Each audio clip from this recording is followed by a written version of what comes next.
शांडिल्य मुनि ने शुचिव्रत के विषय में कहा। इसने पूर्वजन्म में अन्यायपूर्ण उपायों से धन तो प्राप्त किया, परंतु उस धन से न तो भगवान शिव का पूजन किया और न ही दान दिया। इसी कारण इसे इस जन्म में दरिद्रता भोगनी पड़ रही है। यह सब सुनकर उमा ब्राह्मणी दोनों बालकों को साथ लेकर शांडिल्य मुनि की शरण में गई। तब करुणामय मुनि ने दोनों बालकों को शिव मंत्र का उपदेश दिया और उन्हें प्रदोष व्रत का विधिपूर्वक आचरण करने का निर्देश दिया, जिससे उनके पूर्वजन्मों के दोष नष्ट हों और जीवन में कल्याण का मार्ग प्रशस्त हो।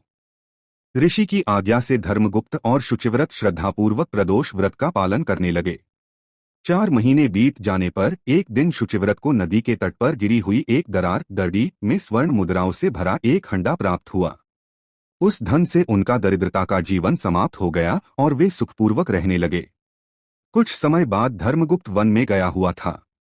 वहीं गंधर्वराज की कन्या अंशुमति ने उसे देखा और उसके गुण, तेज और धर्मनिष्ठा से वह उस पर मोहित हो गई। जब गंधर्वराज को अपनी पुत्री के मनोभावों का ज्ञान हुआ तो उन्होंने प्रसन्न होकर अंशुमति का विवाह धर्मगुप्त से कर दिया। साथ ही उन्होंने उसे अपार धन और विशाल सेना भी प्रदान की। उस महान सैन्यबल के सहारे धर्मगुप्त ने शाल्व देश के राजा का वध किया और अपने पिता का छीना हुआ राज्य पुनः प्राप्त कर लिया। राज्य प्राप्त होने के बाद धर्मगुप्त ने अपने उपकारक महर्षि शांडिल्य का अत्यंत सम्मान किया और उनके चरणों में कृतज्ञता प्रकट की। धर्मगुप्त ने अनेक वर्षों तक न्यायपूर्वक और धर्म के अनुसार राज्य किया। अंततः अपने पुत्र सुदत्त को सिंहासन पर स्थापित कर वह अपनी पत्नी अंशुमति के साथ दिव्य विमान में आरूढ़ होकर शिवलोक को प्रस्थान कर गया।